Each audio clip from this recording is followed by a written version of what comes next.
Okay. So, our intention is to primarily serve the community in terms of group coaching, because there's something cool about group coaching, isn't there, where everyone sort of brings their insights and ideas and even questions or whatever to the group.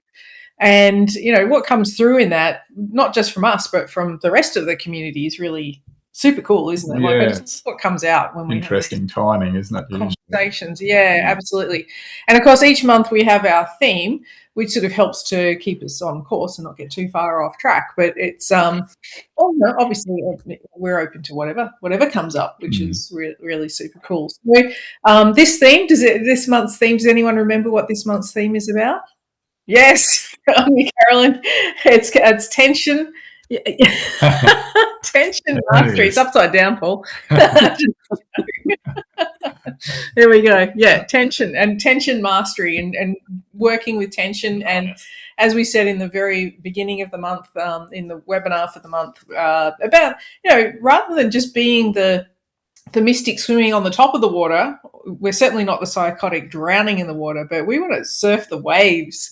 Yeah, we want to use the beautiful forces of nature and ride those waves beautifully, and really, use it to create our life. So so that's sort of the frame I'm getting to start with. What are you getting? Anything? Yeah, well, just that it's stepping from that old perspective around tension and what that used to mean. And I say mean, but really unconsciously what it used to mean, and what it probably will always mean unconsciously. It's a threat, and stepping into the truth around tension, which is a very different ball game. It's a different orientation altogether.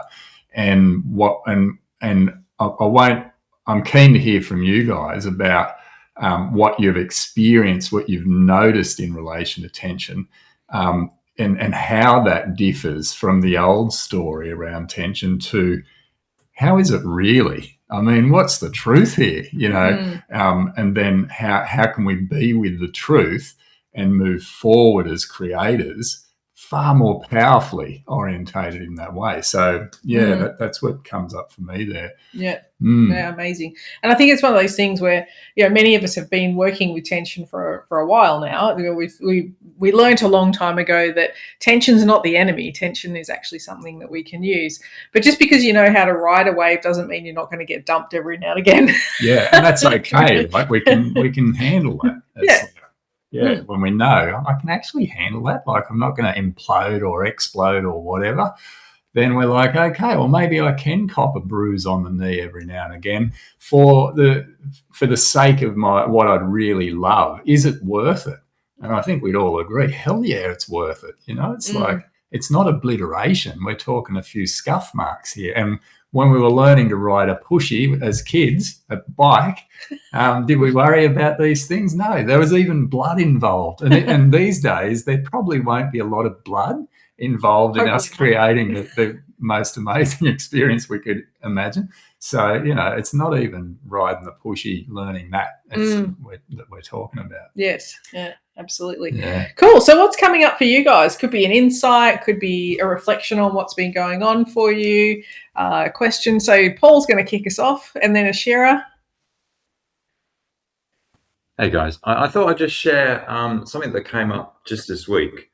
And relative to specifically relative to the tension aspect of it, I'd been talking about a deal that had taken 18 months to put together, and challenge, but rear view and all good.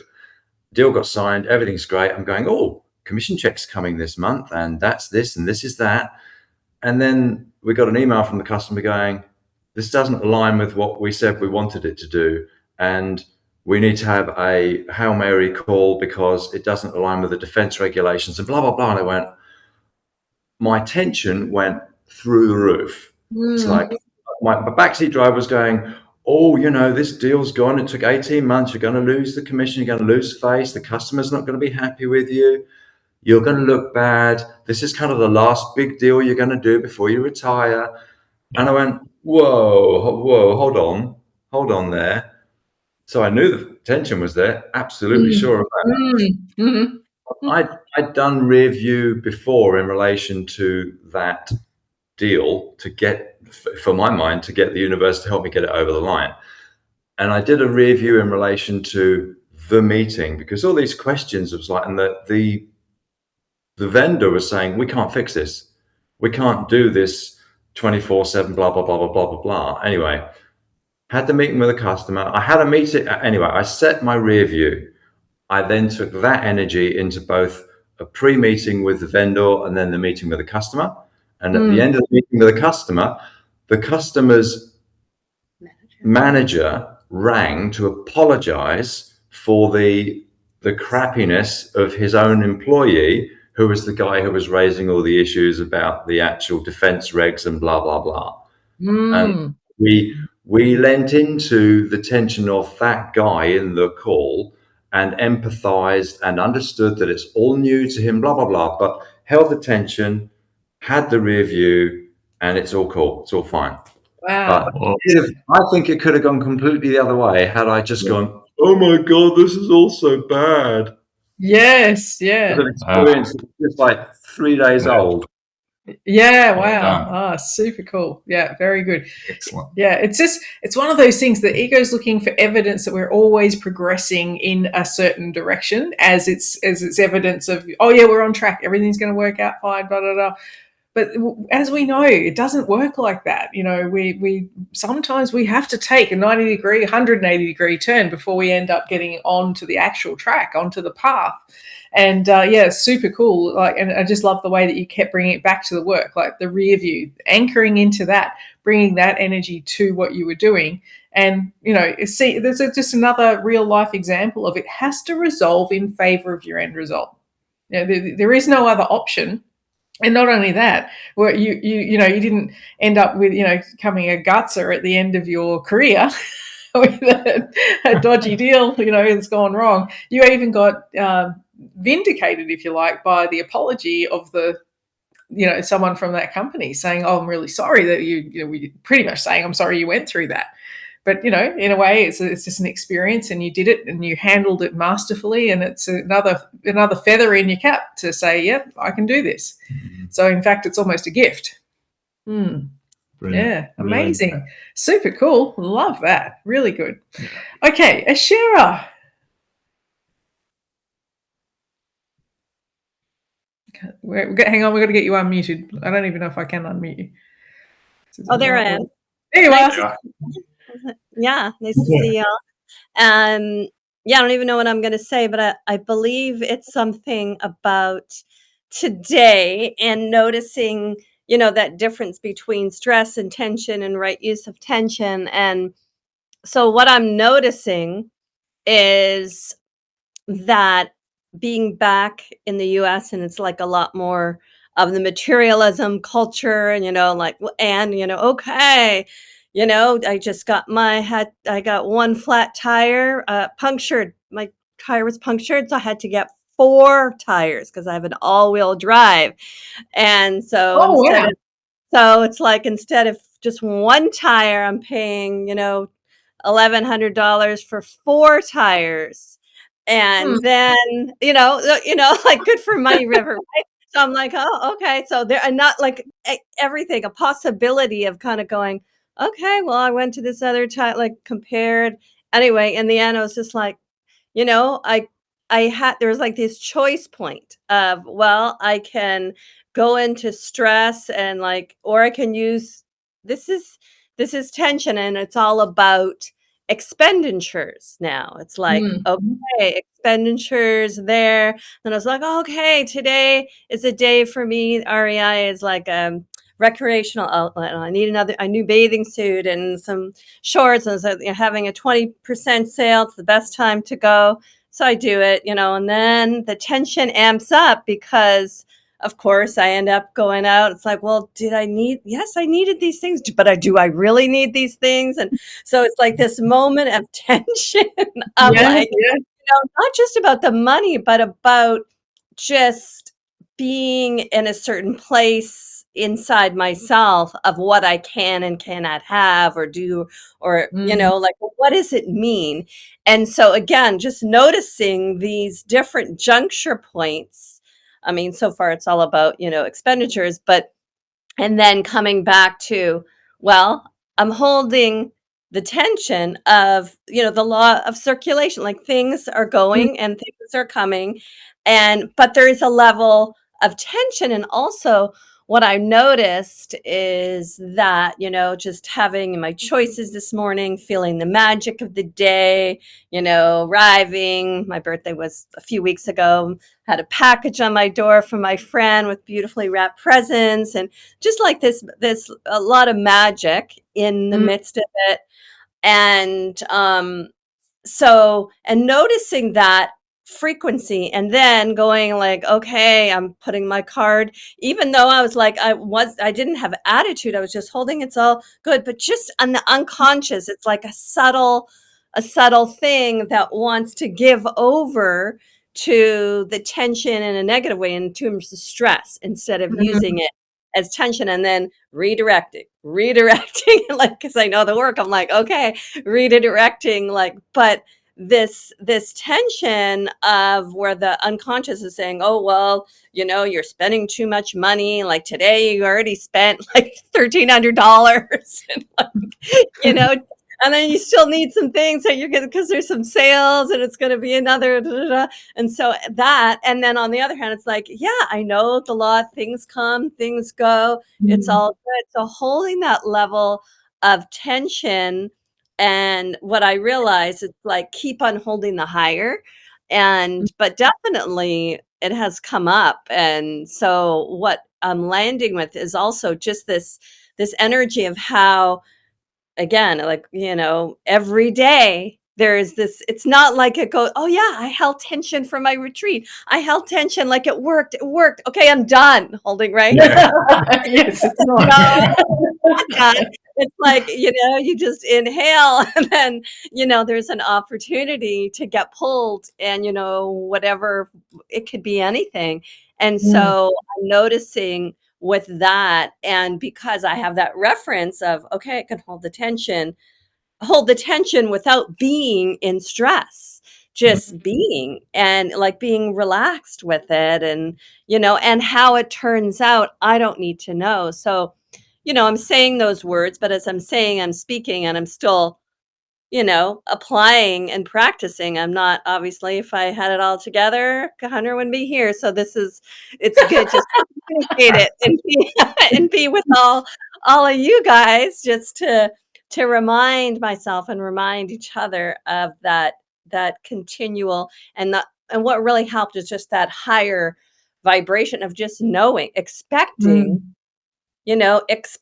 because it's really not about money. It's about expecting that things are in flow and are working for me, right? Instead of it against me. So then being able to hold that tension without like just going in, like getting even slightly pulled feels like, yeah, a little, but how much?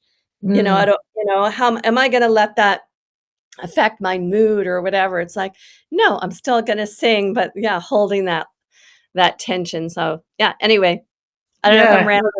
Whatever I said is what came out. No, it's good. It's very relevant. It's like, the backseat driver is always thinking about everything stacked against me. There's a, something there to take me down, or damn it, why the flat tire now? And now not only is it 1, it's 4. These sorts of things. And it is. It's just it's so ready to jump on the tension and make it mean something bad. Whereas, as you said, the fact that we can choose to see the higher is ultimately the game. It's just what we have to use our will to bring ourselves back to that orientation, because I keep referring to Alan Watts and him saying that we think the universe is stacked at least 60% against us, but actually, if you look at the way things actually go in life, it's more likely 60% at least in our favor. It's the other way around, but we feel it and we experience it differently because our ego gets to have the have control there. Mm. But yeah, and another thing when you were talking, I sort of brought it back to the surfing analogy. I used to do a lot of bodyboarding. Don't judge me, Jeff. I tried with the standing up thing, but I used to enjoy the bodyboarding a lot more. Anyway, and there'd be sometimes, especially on the Gold Coast, you get some of these waves that you start riding them, and then all of a sudden you're in midair. There's nothing underneath you. You're about to hit an elevator ride, right to a free fall to the bottom, and then you can, if you can hang with it, you can ride the rest of the wave in, right? But if you can't, you'll sort of panic and let go, you're a mess. Like you don't even know if your legs are put on the right way anymore, or, you've still got your head on your shoulders and this sort of stuff, and you're eating sand and all that sort of stuff. But if you can hang with that tension of that elevator ride, you can get a hell of a ride. And I think life does that with us sometimes too. It's like, oh my God, what have I done? There's no coming back from this. It's either going to work out fantastic or it's going to be a disaster. And it can be like that. But if we make the assumption that, hey, I can hang with the tension, I can be with what's going on, I won't kamagutsa, it'll be okay. Yeah. And the curiosity thing's a good thing, I find. I just love, all right, I don't know what's going on here, but I'm curious. I'm really keen to find out what happens on the other side of this. So, yeah, and I think that, everything in life creates tension. And we think that tension, like in the old way of seeing tension, we sort of, when we label tension as a bad thing, using that concept, it gets lumped into that. Oh, this tension is bad, sort of thing, and that's that. But really, tension goes every which way. Tension can be in relation to love and passion. It can be in relation to, something great happening, and there's tension in that too. Or we're in the flow of creating something amazing. Tension, something seems to fall over. Tension. So it's all tension, and we know good and bad is just concepts that don't exist. So when we don't label tension, we just see it as tension. Then we come to realize that we are the orchestrators of tension. Like that's what we do as creators. And we have a natural ability to do it. And so we use our will, and we use our intention, and we take action that shows our subconscious how we're choosing to orchestrate the tension in our lives. And so as we do that more and more, we become more masterful at it. And it sees us then directing tension and having tension resolve in favor of what we're consciously directing it toward. So it's like if you find yourself sort of slipping into labeling tension or making it mean something, I think it's a great time to pull up and just go, hold on, what if I don't do that? What if I suspend all that and just see it as, this is tension. I'm the orchestrator. How do I want to direct it? And just keep it kind of simple like that. It applies to everything, even when our money expenditure, right, Ashira, and with our money, and when it's going out, tension. But when it's coming in, tension as well. You notice, we don't tend to see that as tension. We just winning, right? And it's like, no, tension. And so when we recognize that the structure of Money River, for example, is about flow, it's about generate, organize, disperse, and it all involves tension for it to be alive. And so we just continually come back to, how am I going to orchestrate that? Where do I want to direct it? And that's kind of our job. And when we become, better at it, we tend to find that our life becomes increasingly more a reflection of what we really love, what's inside us, seeking expression and that sort of thing. So, it's really cool. Yeah. Great example. Yeah. I was just thinking also, because, tension, we've not so much everyone here now, but we sort of learned to label it as a bad thing, want to get rid of it. The illusion is that we'll be tension free, all that sort of stuff. But when you combine that with our biggest misconception that we don't have it in us to create what we want, then it does become a big problem. Like, tension is a big problem to get rid of. Whereas if we just go, well, I might feel that way, that I don't have it in me, but I know that I can. There is a possibility that I can create my outcomes. We start to open the door to tension being something we can use. But I think we forget that in everyday life, most people are dealing with the sense that tension is bad and I don't have it in me to change what's going on. Yeah. So I think we should acknowledge ourselves for at least having a different awareness on that level too. Yeah, for sure. Yeah, cool. Awesome. Told you there's some cool discussions come out of all of this. Very. Who would like to add to the conversation? Carolyn. Carolyn would love to add to the conversation. So I woke up this morning and I looked at my phone and there was a message from my sister, and I've had no communication from her for months, which is grand, absolutely perfect. It means there's no issues. And I felt immediately the tension go up. And I'm like, I can choose that. Even I haven't even opened it by this stage. I can choose which way. So it's because we've been doing tension. I thought, oh, okay. So I could label this as it's going to be a problem because of past things that I've labeled as a problem with her. Mm-hmm. Or I could actually choose that it's just a nice communication. It doesn't really matter what it is. What you just said a minute ago is it's my tension, my choice. And so I actually chose I just chose to be curious, to not it's good or bad, just be curious. Opened it. It's actually really good news. So the first part of it's great. It's my dad will actually wants, I think it's called a cochlear implant. Oh, yeah. So completely deaf, can't hear a thing, can't communicate with him. He actually wants this. So it's brilliant. And then and I was like, oh, and it's brilliant. I felt the tension of that. Even though it's good, there's an excitement that he'll be able to hear. There's a whole load of like, oh, how do we navigate this going on?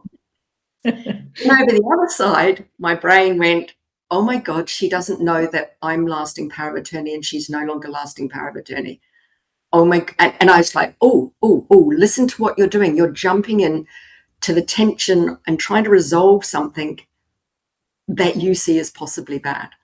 Mm-hmm. And none of it needs to be, he's still got his marbles, so it doesn't matter whether I'm lasting power or she is. It's not about that. So it doesn't even take into it. But I saw myself go through all the steps. I haven't been able to do a rear view because that literally happened 3 minutes before we were running around trying to get to it. It's very, very fresh. And a part of me under there's a tension, but I'm excited about how I can navigate it differently. Yeah. Tension over that, Yeah. but it's excited tension about navigating this in a different way. Yeah, a chance to experience a different version of it. So yeah, and it already is because where your starting point is. Your starting point is already different, so it's already a different experience. So you've already got a tick, no matter how it turns out. Exactly. And it's like as soon as we get off the call, I'll do a rear view before I communicate with her. So it just it's almost like, as you say, there's no coincidences. It's set up. Whatever this situation was setting up, we're doing tension this month as a result of listening and being. I've really got it on my mind watching tension. So immediately I saw that, it came to mind, what's our learning? Yeah, amazing. And I love that you went for the emotion of curiosity, because curiosity does a couple of things. It doesn't kill tension, right? It doesn't, which is amazing. And it's a higher frequency emotion. And it allows for possibility. So now you're also able to be vulnerable, open, receptive. It's such a great gateway to higher things is to go for curiosity. Now, the initial feeling, the initial reaction, we never make that bad. And the reason is, and I've mentioned this many times this month, is the first part of your nervous system to respond to anything, even the fact that your alarm goes off in the morning, is your survival part. So oh my God, what's happening? What do I need to do to secure my safety right now? It's so quick. It's so fast. It's so tapped into our backseat driver. So when we feel it, it doesn't mean that we're wrong, that we've done it wrong, that we're not doing the right things. It's just natural. It's like a knee-jerk reaction, literally, because it's that part of the nervous system that's kicked in straight away. And all we do as creators is we go, there it is. And let's slow down so we can access the other 2 higher levels at least of our nervous system, right? So and so that's a great illustration of that, that initial, oh, my sister, and it's great, perfect, your body's doing exactly what it's designed to do. Yeah. And then from there on we have choice. So yeah, that's brilliant. Awesome. Pretty cool that it follows on from the learning we're doing this month. Yeah, that's right. Yeah, as you said, Very. no coincidences. Yeah. I love that. Yeah. Amazing. Cool. Who's next? This is cool. I'm having fun. I don't know about the rest of you. Army, and then Jeff. She just beat you, Jeff. She pipped you at the post. Hey, Army. I think I'm still like majority hanging with attention, but I had a few scenarios that I thought would be maybe a little bit interesting to walk through. One was on Monday. I had it's right now my Wednesday, so 2 days ago. So I had a my horse riding lesson, and this horse he's just like, he tried to bite me and stuff. After he met my daughter, he like bites me less. I don't know why. He likes my daughter better than me. Anyway, Linda had told me in one of our sessions, like, oh, he just wants to be led, this horse, whatever. So the first part of the lesson, he was not listening to me. Like, I'd kick him, it doesn't matter. He just do what he wants, whatever. And then finally the person who's teaching me my riding lessons, like my coach, so she she said something, I can't remember, but she said something about like, oh, you're not leading him, like like you're not he's not listening to you or something. And it just jogged my memory. I've been doing these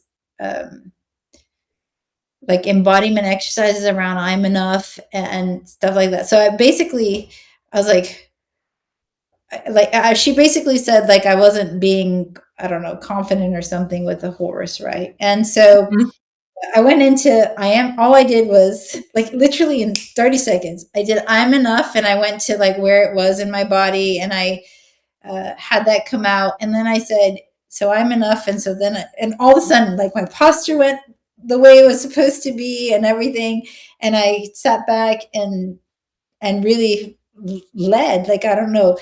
And I did one more thing. I did the I am enough, and I did like I can do this or something like that. And immediately it changed. Listen to every command I asked of him. And my teacher coach was like, you see, now you did it. And I was like, no idea what I just did. Yeah.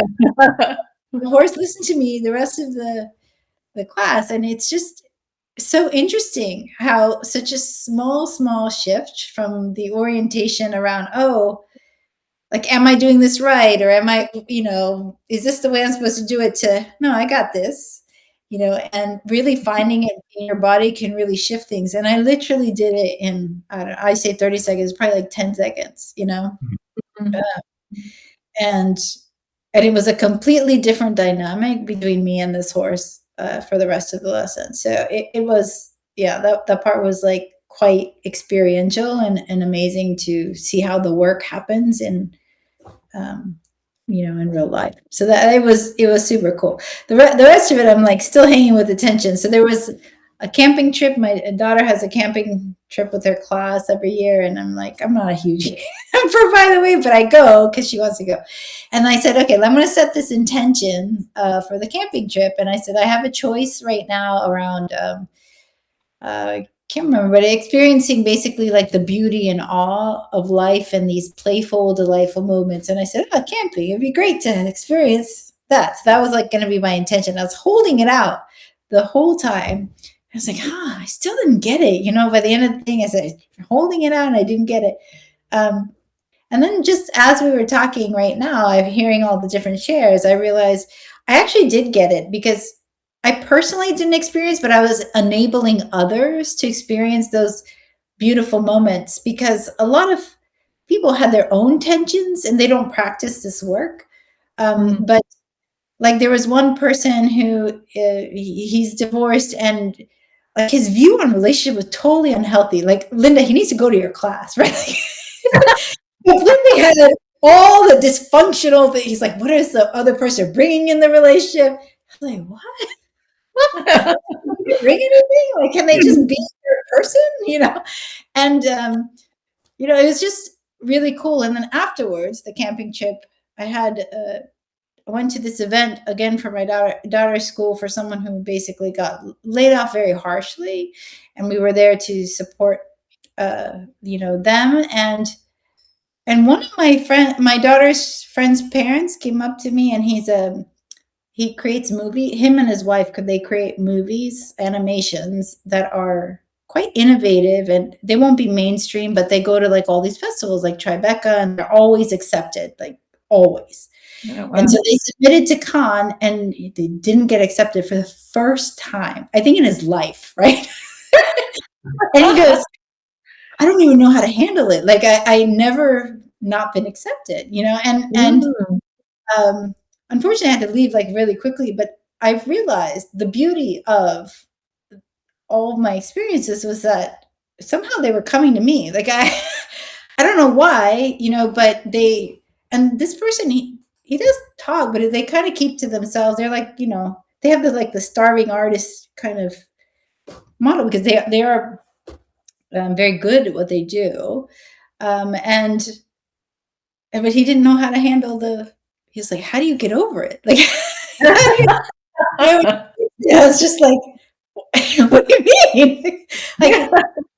like it does not, identify like, and then I tuned in, and I was like, and it literally went to his worth and his identity and like everything that we practice here. Right. So, very interesting to see how the beauty of it, basically coming back full circle, right? The beauty of it was that this work actually resonates, and energetically, I think people are drawn to it, whether they realize it or not, and it's funny because when I talked to the divorce guy around like the relationship, he goes, that's the healthiest explanation I've heard from anyone around a relationship. I was like, bringing this go to crash course.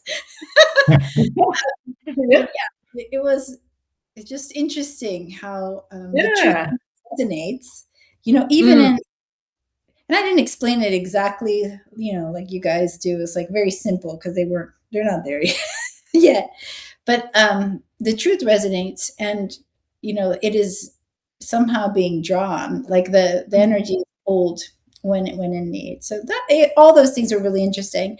And then other things that I'm just kind of hanging with is helping my parents sell their business, and the buyer wants to extend the contract, for example, and I really don't want to extend it. But holding the tension there, it's going to all close, and then. There's things around that, clearing out the spaces and stuff that's just taking a lot longer, and other folks that are involved having their own ways to delay things. And so just hanging with some of those tensions are, we're just hanging with the tension. And that's what we can do. Like if there's anything we can do, it's always to hang with the tension, and maybe take a leaf out of Paul's book about this deal that almost went, well, let's call it tits up, right? And then he, through the rear view, holding strongly to that, ended up getting an apology from somebody in the whole process. So, that to me is like that's a great end result, But the other thing was, I noticed there's a little bit of other people got the beautiful moments through me. But here you are talking about these beautiful moments, and I don't know about anybody else, but there's like a resonance. Like you had you've got something beautiful out of those moments too.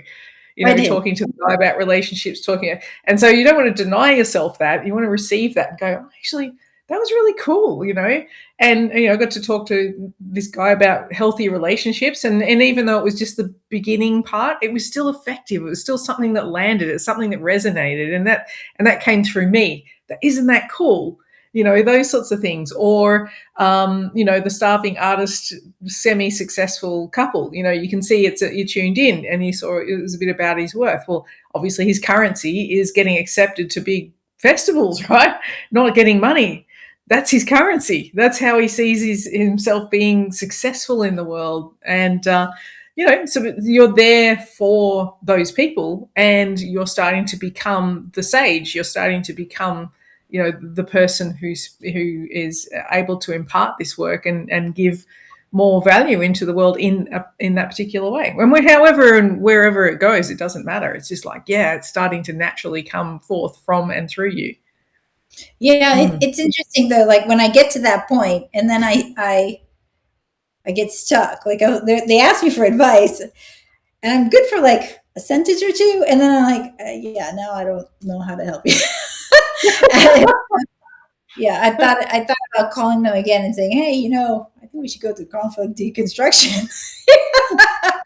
Well, maybe just because they ask you in the moment doesn't necessarily mean that you need to be the guru right there in the moment with everything. You just say, hey, let's go for a coffee. I've got some other ideas. I've had some other thoughts about this that we could, maybe have a chat about.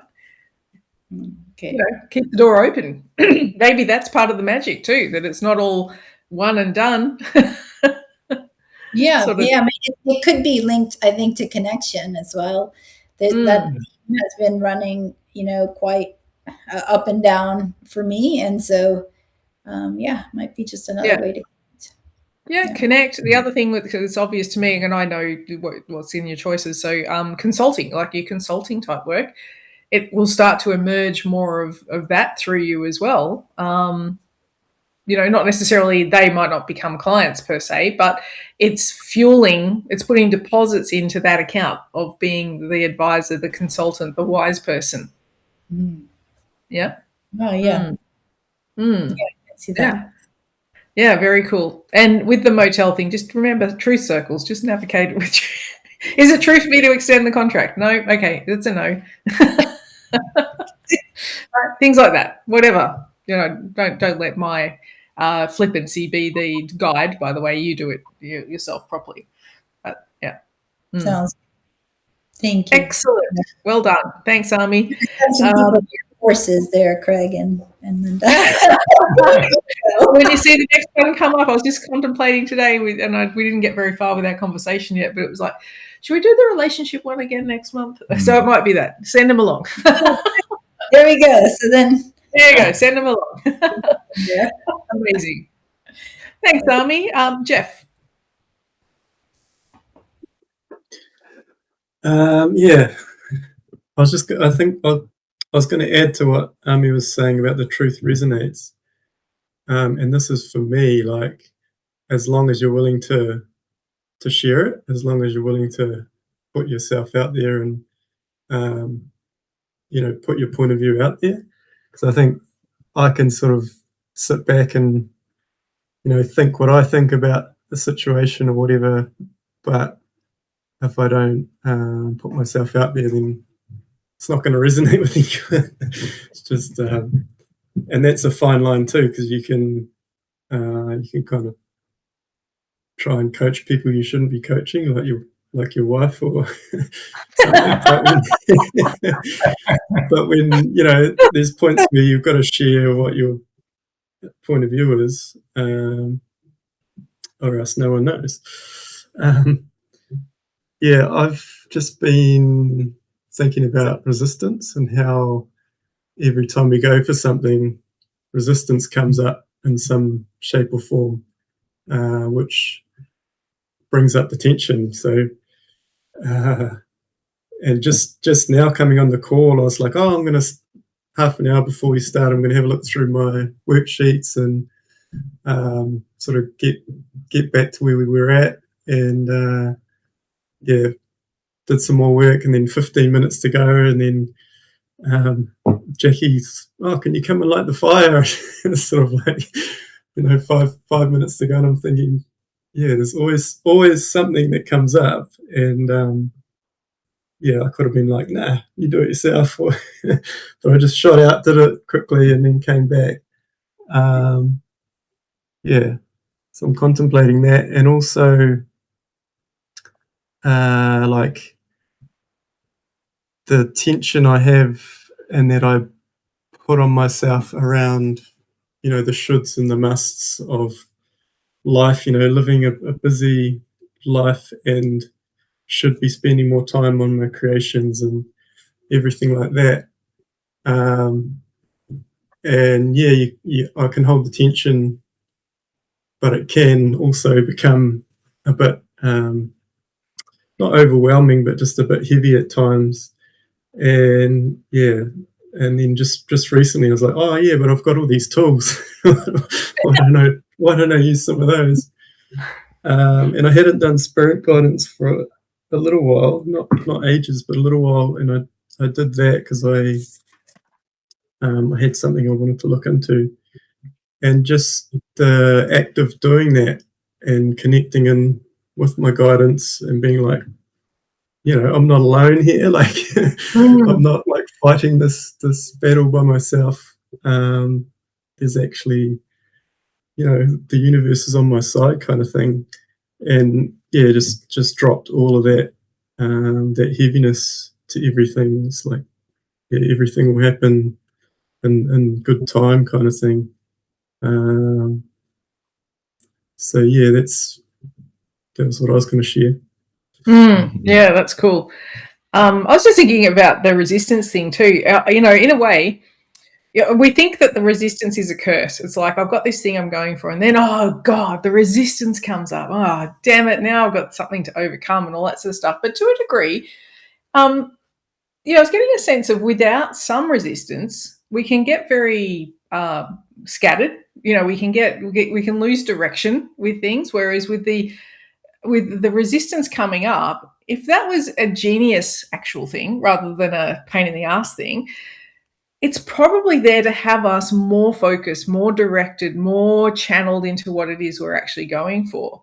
Because I'm trying to think of an analogy here, but the thing I keep coming up with for some reason is skiing, right? I don't know if you guys, obviously you would have, Jeff, because you're New Zealander, right? But if you go skiing, if you hit a really icy slope, it's really shit, isn't it? Like there's hardly any resistance to what you're doing. Yeah, you're on your bum or you're sliding sideways, or it's really hard to control and direct your energy and where you're going. It's like it's probably the most likely time you're going to hurt yourself is if you hit on an icy surface. Whereas if you have snow that gives you a nice sense of positivity, like a resistance to how you're moving, you can control really well and turn well and enjoy the process of skiing down a hill. So I think we often vilify resistance as a really bad thing, but I think actually it helps us to get clearer. It helps us to double down on if we take the opportunity, or we can just sit in the resistance and go, oh, this is terrible. Like, there's too much resistance here. Boof. We have that as an opportunity as well. But I think we start to see our resistance as this is an opportunity rather than a challenge, that's a super cool thing as well. Yeah. Anyway, that's something that just occurred to me as you were talking. Yeah, it's funny as you're saying that. I was thinking of paragliding as well. The same works in that way. Resistance in the lines. You've got the two lines for steering, and when the wing one side looks to shoot forward and turn the paraglider, you've got to break that and slow it down so that the whole wing flies properly and in a line. And so, but the way that's happening without doing this the whole day is that you can feel the pressure in the lines. And so when the pressure goes slack in one side, you take it up. You squeeze the line down to maintain pressure. And so the pressure's like resistance. And in that way, you're reading through the resistance, you're reading the way to navigate and keep your glider flying well and directing it where you want to go through the resistance. Without it, it feels like shit. I don't know what's going on here. I can't read anything if it's all floppy. And sometimes in some crazy air, it gets a bit like that. But it's through resistance that you navigate well. So I agree. I think it's like a structure, isn't it, that allows you to know where you're at and where you're putting your power, where your focus is, and being able to be guided by that in a way to redirect focus as needed. Because it's like we're always like that flight. We're always sort of, most of the time we're off track, but we just keep jigging ourselves until we get to our our destination, sort of thing. So, Yeah. And too much resistance on your paraglide is not a good thing either. Full stall. Full stall. Yeah, no, that's not good. Be Just move gentle. with yourself. Yeah. Exactly, Janine. Exactly. Yeah. Oh, very good. Carolyn, come on in. That just reminded me of windsurfing or Yeah. anything with sail. Exactly the same. You've got to have the right. You've just got to pull the tension to the right place, because if you let the sail go, you're just flapping around. If you're straining against it, you're like, for me, I didn't like going that fast. It was finding the right place, the balance and the tension, which Correct. actually drove forward. Yep, And that's right. And your sweet spot. Yep, Yeah. absolutely. Sweet spot. And so, I think wherever we're dealing, particularly with natural forces, waves, paragliders, snow, windsurfing, it's all the same. Like, it's just showing us exactly how things work. Because you can wrestle a windsurfer all day long. I've watched people do that. It's good for the biceps. No, it's not. But once you get it, I mean, it's one of the most fantastic feelings in the world, isn't it? Gliding across the water. So Because it's light and it's fun and you're in control. yeah, that's right. Yeah. And I'm going to now reflect that onto the situation where I've got to respond to Christine. It's exactly that. It's like there will be tension and there will be parts that I have to be aware of. It's finding that sweet spot. Yeah. Which will drive me to an end result, which is a good outcome for Dad, my high quality demand. Yeah, very true. Knowing that it exists too. Yeah. There is a sweet spot here, and curiosity. I'll find it. Yeah, that's right. Yeah. And it's only through the curiosity when you're working the sail, like, where is the wind? How? Because it's not just me. There are other things at play. So how do we all fit in together? That's the curiosity, to be able to observe, to feel, to take your time, to slow everything down, to actually be with the wind and read it rather than push, pull to try and make it. Yeah. And let's bring it back to this too. How does it feel in my body? Because Totally. after a while, it becomes an embodiment, doesn't it? Like there's a real embodied feeling of this is the way it's meant to be, as opposed to, holy shit, this is hard work. Or frustrating, or whatever. There's that balance and lightness. And although it might have sounded like I was talking about windsurfing, I was just talking about my sister situation, and I was just thinking that through, as that balance and lightness.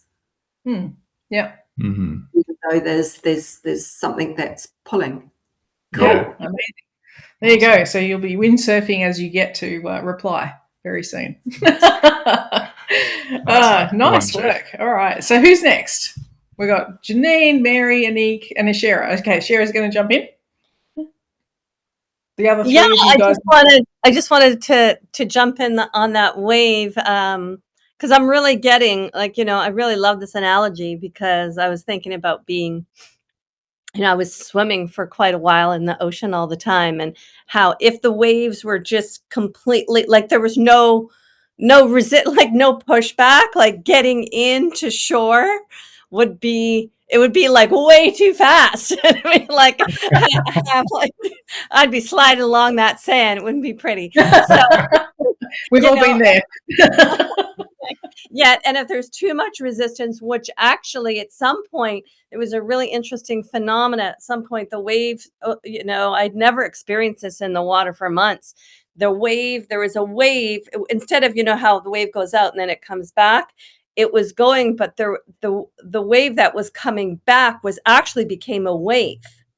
And so these two waves were meeting, and it was really hard to get in. It was almost too much of that resistance. And as I think about it, this analogy, and I apply it, for example, to my next retreat, noticing there's some tension, but in the creation of any project, if there's just too much momentum all at once. Like everybody's trying to register, and like, you know, the retreat center is calling and this and that. It's like, whoa, like, you know, that's a lot of, and there's resistance, and it's not using the energy. And then if it's just too slow, there's not a lot. So having that tension, the right amount of tension, or the right amount of resistance, allows that direction. And like you said something about it, it allows the process to be enjoyable, as opposed to pushing it or just being led by it.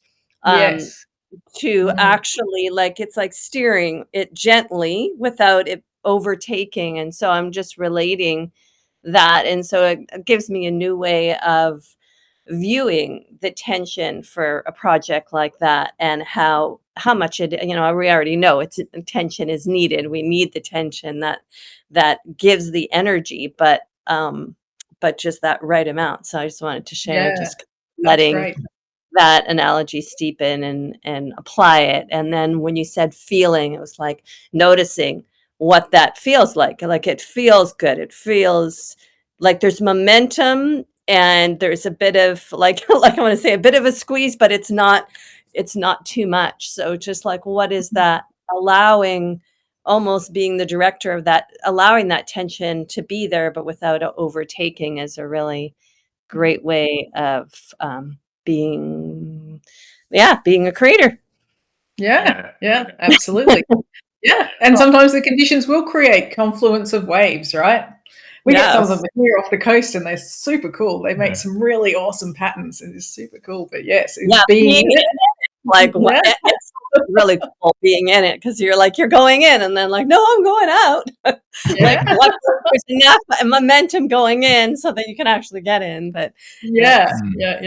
Well, when they cross, and then when they cross each other, it's like, whoa. Yeah. Whoa, which way are we going? Very cool. Yeah, great little analogy there. And you know, the other thing is you just brought up there was a reminder of you do want that resistance there, as you say. You don't want everything happening at once. And once I ran a marketing campaign for my practice, and we got 152 new patient bookings. Now, for most people, they would go, "Holy shit, that's awesome! That's really good. What sort of campaign did you do?" It's like, be careful what you wish for, because 152 new patient bookings means 456 appointments, because they had their initial appointment, their report of findings number 1, report of findings number 2, before anyone really committed to anything, right?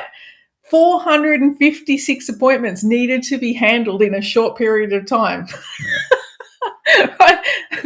The team and I, we worked our asses off. We got it done, but boy, oh boy, by the time we finished it, it was like, oh my God, I don't want to hear or see another x-ray, because that was 152 sets of x-rays and blah, blah, blah, or whatever else was going on there. It was just crazy town, right? So you've got to we want the resistance. I would have preferred those people over the course of at least a few months, at least maybe 6 months would have been great. You know, it would have been better for everybody, I think. But yeah, it's good. Yeah, we do actually, even though we say we don't, we do want to have some sort of level of resistance against what we're creating. So yeah, good point. Very amazing. Yeah. Janine, go for it.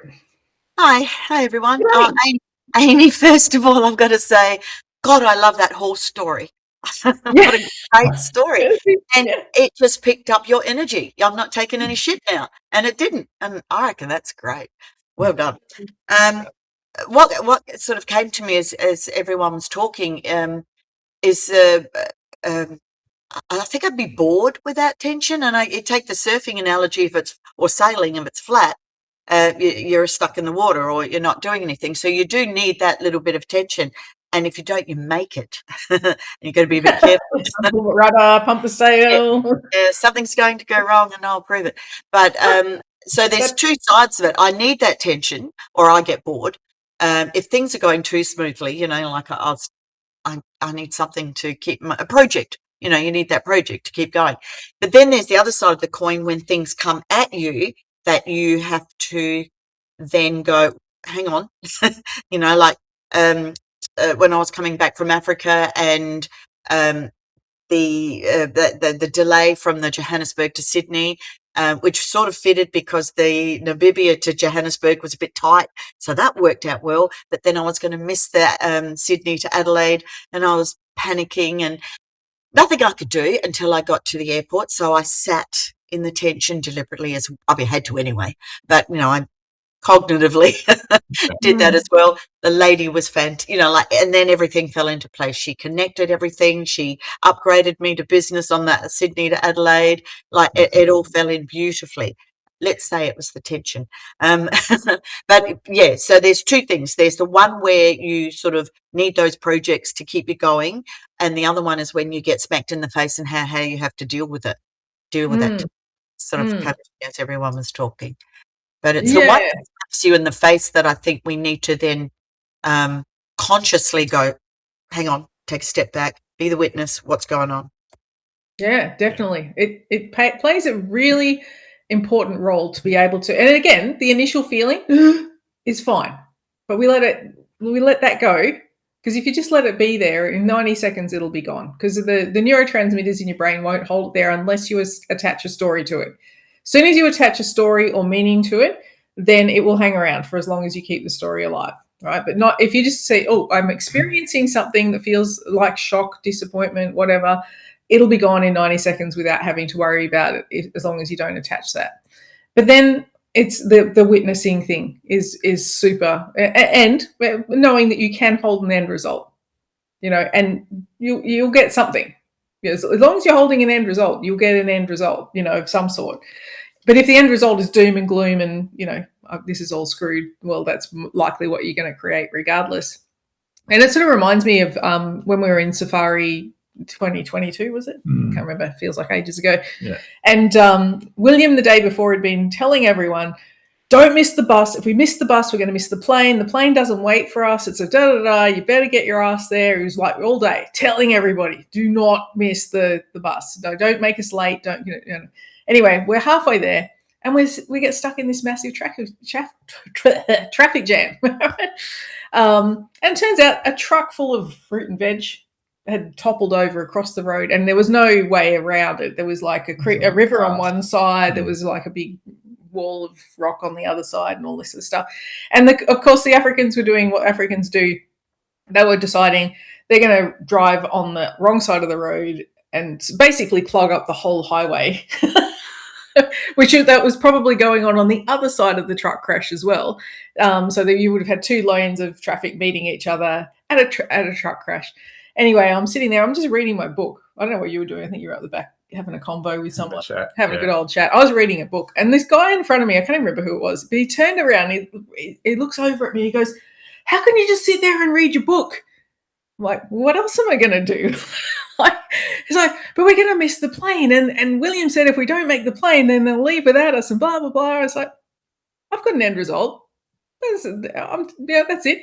I've got an end result. I went back to reading my book. Sure enough, the traffic, I don't know how it sorted itself out. It did. We got there on time.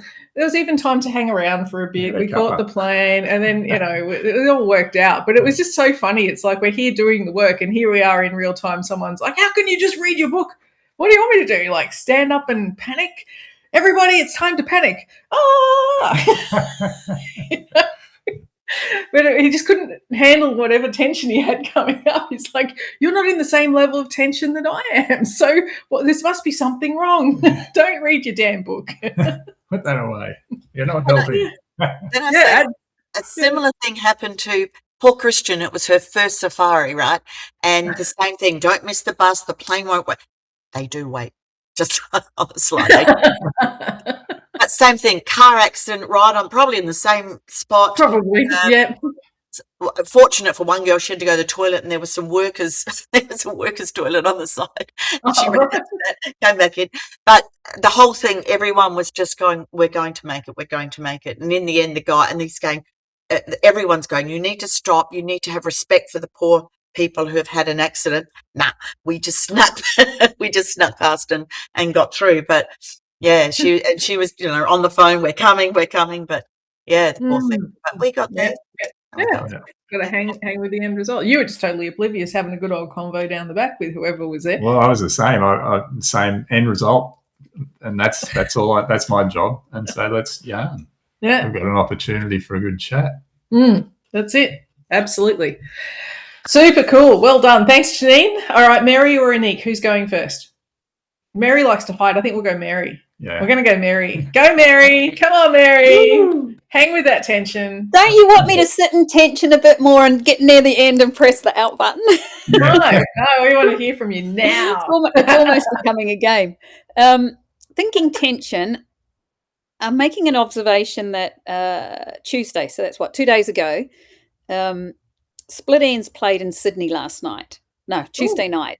My first concert I ever went to was Split Enz. So it was like, I can't do it on the Monday night. It's impossible to get to. And then Tuesday morning I woke up and I was like, I must have been in a space of curiosity because tension went, you can't do this. It's in Sydney. It's going to be way too expensive and you'd have to pay for a night's accommodation. Don't go there.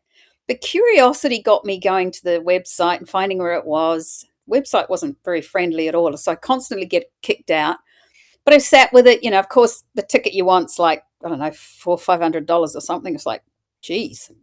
But they had seats up in the gods, which was still expensive. But I was like, oh, just curious. And then my curiosity, even though I was kicked out of the system and I had to go back in again, it held me there enough to go start the process that there was a little thing that said you could use your Qantas if you had frequent flyer points, which I have just very little on it. But it was like, so curiosity had me, instead of giving up, which normally was what I'd do, hung with the tension, not even aware I'm doing it, persevered through. So I ended up buying my ticket for like $45, which was just like, holy shit. And then, of course, the next drama is, fuck, now I've got to find accommodation. I'm like, shit. But then because I didn't succumb to like, you can't do this. And I just kept doing it. And it wasn't forced, like, I've got to do this, blah, blah, blah. It was just, it was curiosity. Yeah. So I was like, I'm pretty sure there's an Ibis in St. Peter's, go through my normal thing. It's booked out. Like everything's booked out because I've left it so late. I'm like, Again, I'm ready to give up. Nah, sit with it. Looked at Direct website. And of course they've got rooms. So press the button, sent it off. And then as soon as I'd done that, I went, wait a minute. You have a $50 note somewhere hidden in this room that was marked for travel. Like, tension. Where the fuck is it? Found it. And then that paid half my accommodation. So it was like, I think the learning is that when you don't look at everything as you look at everything as a curiosity. What if? Magic happens. So I can't believe I got to Sydney, got to see the concert, had somewhere to stay, paid half price for basically both of them. And even now, just talking about it, I'm aware of the tension that raises in me. It's like, wow, isn't that interesting when you observe yourself? Yes. Like, Yeah. And was the concert amazing or what? Oh, God, was it what? Even though there's tension, when the two people beside you, I'm like, how come you're not excited? Am I the only one that's in her seat going, I see red, I see red, I see red? Knowing I'm pissing off the guy in front of me because he's obviously only there because his partner wants to be there because he keeps looking at his time on his watch. And then I went, fuck it. If I sound off key, I don't bloody care. That's right. That's what concerts are for. Yes. Yeah. Amazing. Super cool. So, and that's, a high quality demand for you. So, and you just lent into the curiosity. It was supported. It's amazing. It's like, that's a life experience that you've had now that you can't unhave.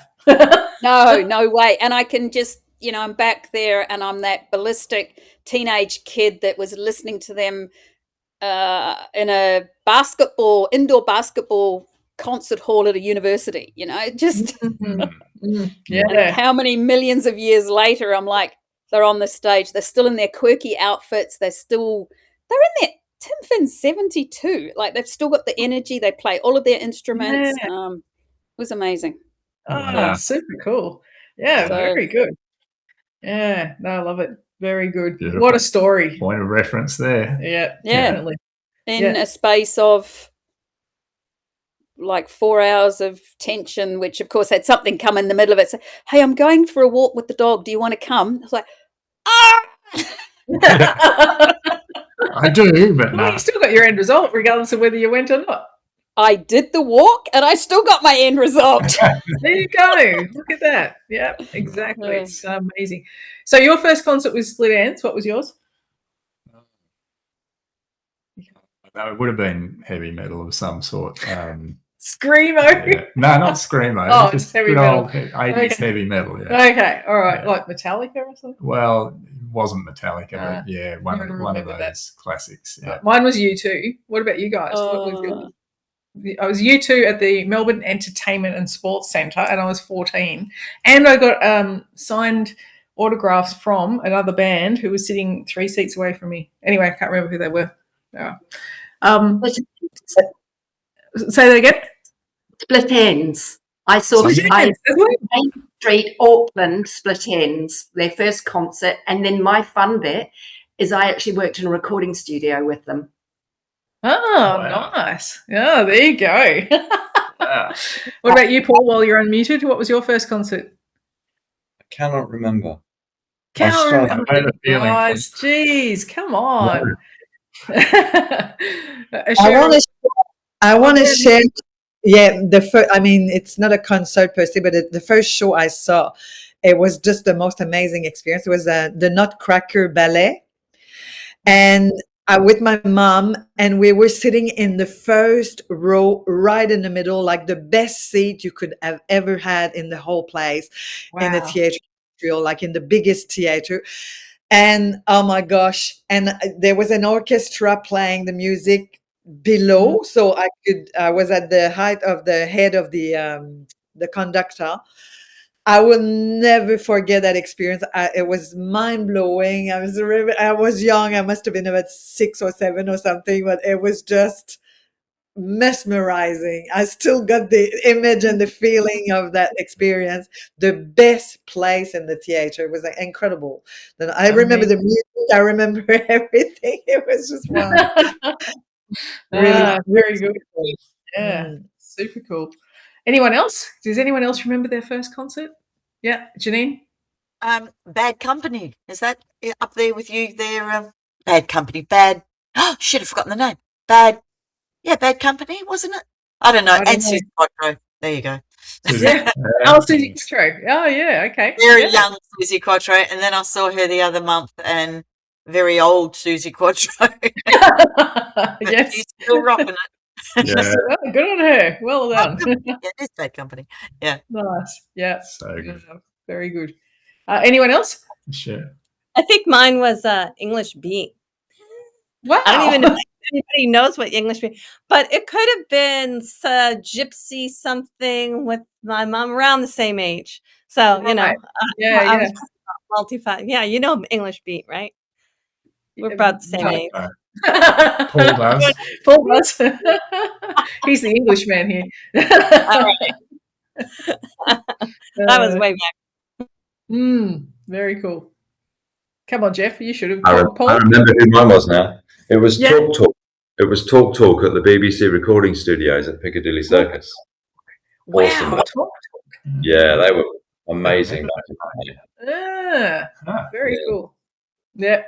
So who was yours, Jeff? Was it like Jack Johnson or who's the other guy that plays the guitar?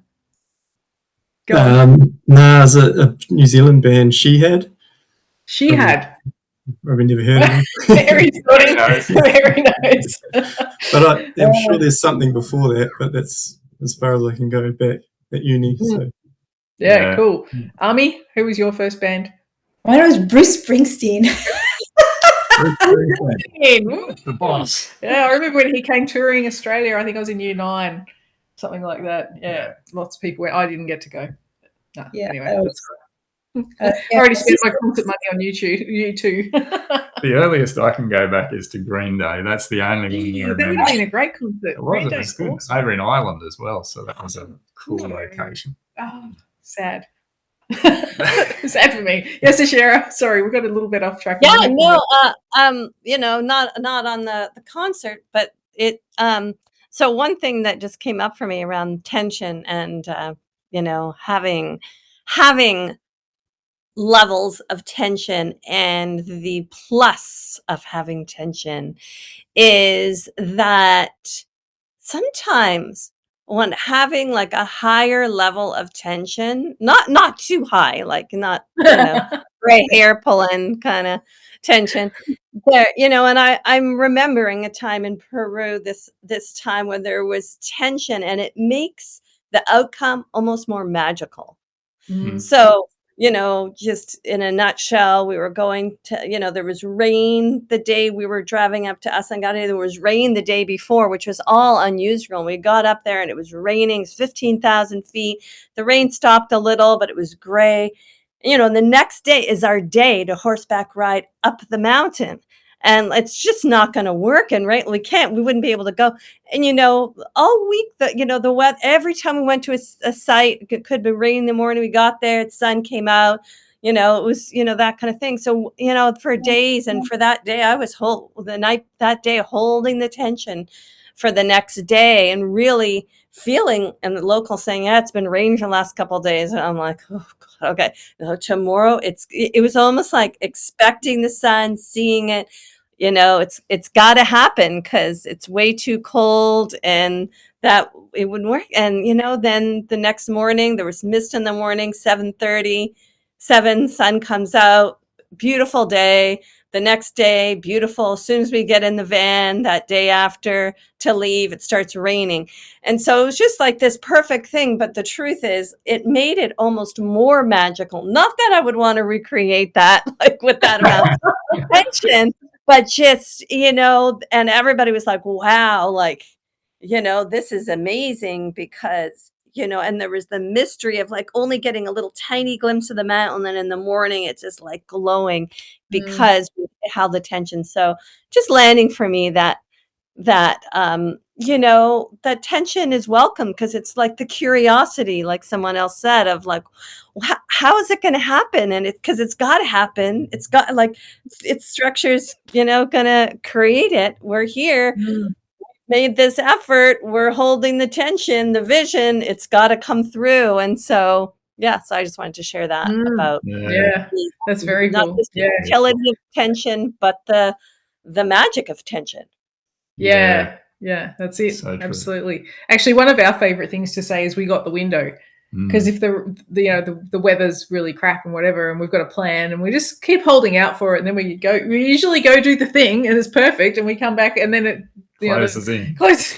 I mean, and we got the window. It happens quite regularly, actually, now that we're talking about it. It's just, I thought we're just getting a bit flippant with it. But we got the window. Yeah. Amazing. Yeah, very cool. That is true. Makes it more magical. Anik, we haven't heard from you. Unique Anik. We're talking about tension, our experience with tension, right? Yeah, because that's our theme for this month here on True North. So whatever comes up. Well, something that's been very obvious to me and that's been really landing is like the power of alignment when because intentions depends for what I go for, but sometimes I would doubts will come, or wanting to control the outcome, or the surrendering pace can be a challenge depending on what I go for, how attached I am towards the result or not, so it's a bit of a dance. But something that's been flowing really well is this aligned collaboration. Like I'm really working alone is not me. I'm a generator. I love being engaged with people. I really love interactions, and I love co-creation, collaboration. I really love that, hence I love podcasts. I love when it's interactive and collaborating with a man. We're going to do some in-person workshops about speaking truth and raising your standards, and it just feels so aligned to me. It feels extremely aligned, and the way it flows, like we've never worked together, but it's just really clear to me. It's just like it's obvious that we're the perfect match to do this work together. That is very experienced. He's working on authentic relating. He's done loads and loads of workshops, 3 years. Anyway, the way we met, everything is just really in the flow. Mm-hmm. That feels that even if there's a lot of tension, because there's a lot of unknown, Mm-hmm. right? Is the unknown is between A to B, like I'm here and I'm going there, and I don't know what B is going to feel like or look like exactly. I imagine it, but that's where I'm like, something's really landing with alignment. I just feel it's so aligned because the flow of every single steps, like we're in the steps of like even creating. We did the brainstorming together, and it was effortless. It was fun. It was like what he brings, what I bring. It was just really, it really flows. The dates, like yesterday we talked about the dates, the venue, we agree on everything, but not as in a people pleasing or, it's just really, really organic, you know? Yeah. But there's other places where there's tensions, and I'm like, I'm freaking out with the tensions. I'm not enjoying the tension. I wanna control, and I doubt in my human, in my ego, doubt will come, or I would think, oh, maybe I should go there, or I should go there, and then I get a little bit I lose the giving it space to breathe, like that surrendering space. Yeah. So I'm wondering, is it because it's out of alignment, or it's just a pattern of the ego wanting to control? Do you know what I mean? Definitely. That's a habit. Yeah, because whatever habit our ego has got into, that's its comfort zone. So it's always going to want to bring you back into that. But it doesn't necessarily mean it's out of alignment. So I think earlier on in the call we said the ego is always looking for evidence, but it's got to be evidence that looks linearly like it's progressing towards what we're going for, right? And if we're not seeing linear evidence, hard concrete evidence that we're getting our outcome or we're heading towards it, that it's not happy, right? Whereas your greatness is like, yeah, we take a side step, we can do this for a while, we'll do that, and it's happy with anything. As long as you have clarity on your end result. And that's the most important thing. Now, that's the only thing really you need to be aligned with. You don't need to be aligned with the how. And yes, you do need to have a degree of, let's call it buy-in to that end result. Like, I do want that end result, but I'm not going to control how it happens. I'm not going to force how it happens. And that's where the surrender part comes in that you're talking about here. But what's really beautiful about your situation right now is you have a creation unfolding in your life right now where you're feeling a really high level of alignment. So this guy, the dates, the way you're working together, what you're creating together, and all that sort of thing. You can use that creation to piggyback the sense of alignment to your other creations that don't feel so flowy. Yeah. Right? Yeah. And this is one of the beautiful things about having multiple choices or multiple points of focus when we're creating something, is that those things that we do have alignment with or are in flow at the moment, we can use those to almost surrogate the feeling and the embodiment onto some of our other ones. Where your ego will want to separate them and go, yeah, this is great in my life and this is really shit, and then give you more evidence as why it's getting shitter rather than better, right? But we actually can do the opposite. We can go, this is such an awesome thing that's flowing in my life, and I can see and feel the overflow into other things in life. Yeah, right? yeah. It gives you the vitality to keep going. Yeah. It makes sense. It sounds very simple, but it's like, yeah, it's the embodiment. Yeah, it's the depending on what sort of limiting beliefs or that are in there, or but you see when things the resistance that could be in the way. Have you noticed when people get on a roll with life, and you've had that as well, like something starts to go really well, and then something else, oh my God, now this is going really well. Oh no, that's going really well. It's almost like it's happening by accident. It's almost like shining on you all of a sudden, whereas for however long it was a bit of a battle, but now all of it's just the fact that we're starting to lift our elevated state in alignment, but it's not just segregated to the one thing or the two things. It's now, no, this is how I am now. This is how life can be now. And I've got evidence of that.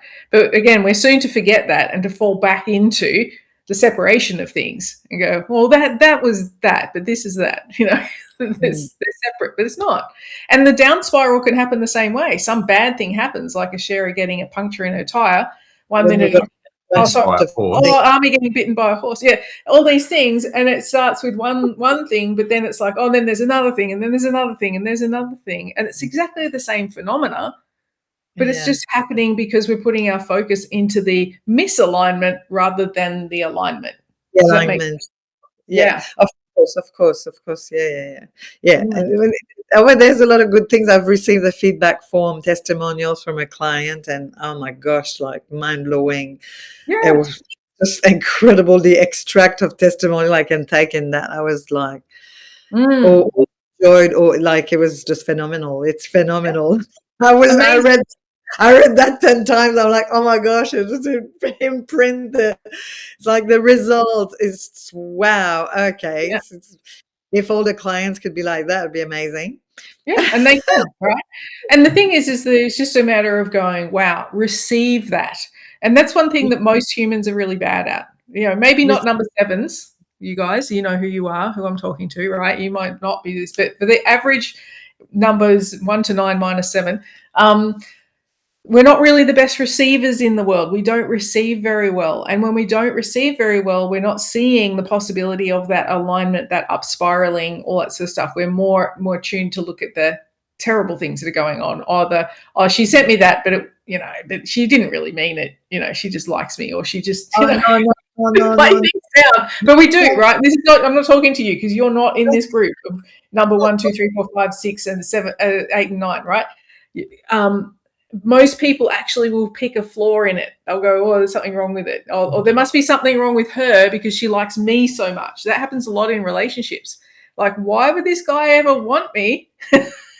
Because I'm not that good, sort of thing. So there must be something wrong with him, or vice versa. So, we're just going to go, receiving is another beautiful way for us to align. Mm-hmm. There's a real resonance to when like with the alignment that's going on in EQ in that area at the moment, there's a resonance to it. Like when you pluck a guitar string and you see it wobbling, and the resonance and the things beside it can receive that resonance as well. It can and does ripple out into across other things.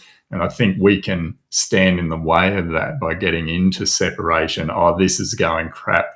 This is aligned or whatever, rather than saying, no, alignments, my life's coming into alignment now and I can feel it, and then applying that truth to everything in how you approach everything, rather than keeping it in its one lane, because the resonance wants to spread and it will naturally. Yeah.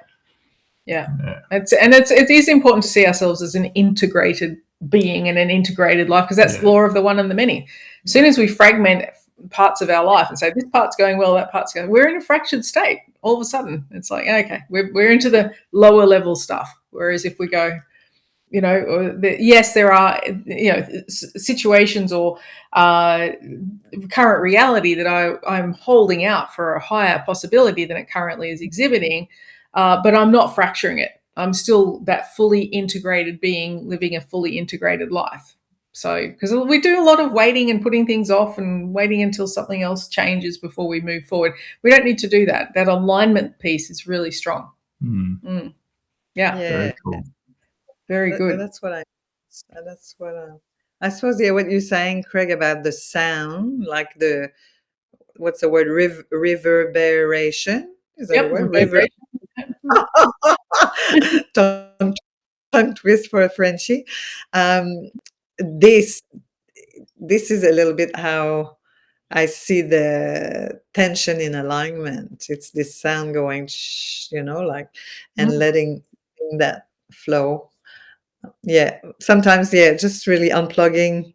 If there was a magic pills to just unplug the crazy monkey mind, that would be great. I would love it. Said Oh, nobody. Well, I'm sure there'd be drawbacks that we haven't even. Ingredients for it. I tell you what, I would really love that. Yeah, I think it's called ketamine. All right. They'll unplug most things. I don't think it has a full benefit, though. I think there's more. Side effects need to be in the pack. This is not coaching advice. Do not Oh, go I and take ketamine. Very good. Yeah, but I think, you said everyone probably thinks they want that too. But as we can see from today's conversation, resistance is actually not only an inherent part, but actually a really cool part when we use it, inherently in what we're doing too. Yeah. I disagree with you when you talked about your experience with your 400 something appointments that showed up, and you said that was too much. It was not too much. What if if we're unlimited being, zero limits, and we're fully abundant?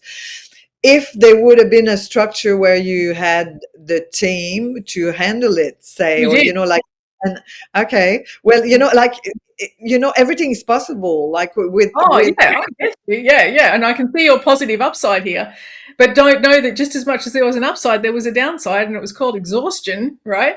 And not only that, that was the time that my business manager started embezzling money from me as well, right? $150,000, $2,000 at least that I know of went out the window from that point forward. Right. So we had the team. The team was awesome. We had one of the best teams trained on the planet. I can kid you not. We had an incredible team. But it just was too much. Not a sustainable quantity sort of thing for that structure. Yeah. And look, we continued to grow and all that sort of stuff. But in that little pocket of time, those 2 weeks of initial appointments and however long it took us to process the rest of it, it was crazy town. And I still had 3 kids at home to look after, by the way, and a horse and a dog and a God knows what, 2 cats, so it was pretty crazy town. But it was an experience. It's like, okay, great, there's an experience in too much. It's like there's nothing is too much in an unlimited world. It could have been like a bigger team or whatever. I mean, that as an example, or anything in life. Like if we are unlimited being, the only limits that we have is the one that we impose ourselves in. Oh yeah, we got it done. We did for the team. We did get it done. But did I enjoy the process as much? Is that my preference? Yeah, you've got to enjoy. Anyway, it's not. I can give another example, but what I mean is like, sky's the limit, and sky's not even the limit in the sense of what the potential we have to create. Yeah, absolutely. Yes. No, I get you. I think this brings joy if it feels, if it's coming from our heart, from our soul. I mean, this is the part of me. This is the sovereign part of me. This is the inner God speaking. And there's no limitations to anything that our hearts desires. Yeah. Except the one that our ego, our human, our nervous system is going to impose ourselves. Mm-hmm. Yeah, true. And with the structures we had, that was too much. So yeah, I get you. We could have handled those people, but over a different structure. And again, like you're saying, if that was true for you to have that size client base in that period of time, then it would have been obvious to establish a new structure that could handle that, to accommodate that in that sort of quantity. But yeah, it comes back to what's true, and then from there, what's obvious. What gets created around what's true. Yeah. And no limit. That's right. Yeah. Yeah, that's it. And what did get adapted was the marketing plan. It just got changed a bit so that it wasn't quite so crazy. We knew it worked, but we just knew, okay, we're going to do a little bit less and drip it out over time. So it worked from there. Like we ended up building the biggest practice in the Southern Hemisphere. So, that was not a problem, but there was just like volume is going to teach you some things real quick. And that was it. I mean, it's great to dream. Like, I'm a big dreamer. It's amazing to have big visions and all that, but it's really in the execution of the step that we have to, the actions we have to take, and that's where all the resistance will show up, and that's also where we gain confidence. We embody confidence. It's when we make a choice and then we follow through by taking the new actions, say something we've never done, and then to keep going in that direction and not shift gear and change directions. It's an art. It's really an art. I think we never finish learning until our last. Yeah, that's exactly right. And everything we do, every time we do something, we get new data, and then the new data can inform what's next as well, as part of and whether that's tuning in or seeing that you've just run yourself off your feet and maybe not run the next campaign quite so quickly, things like that. But, it's just data. That's all it is, and we can adapt, which is super cool. Yeah. I've heard something nicely the other day. It's only data. It's not drama. It's only data. Yeah, that's it. Exactly right. Yeah, it's true. Yeah, it is only data. So yeah, amazing.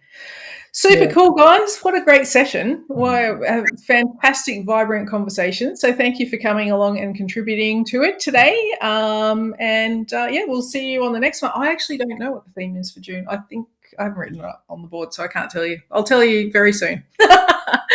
Anyway, have a fantastic couple of weeks, and we'll see you soon. VIPs, we'll see you next week. We're going to finish off our module on tension mastery. All right. See everyone. See you soon. Thank Bye. Thank you. Thanks. Bye.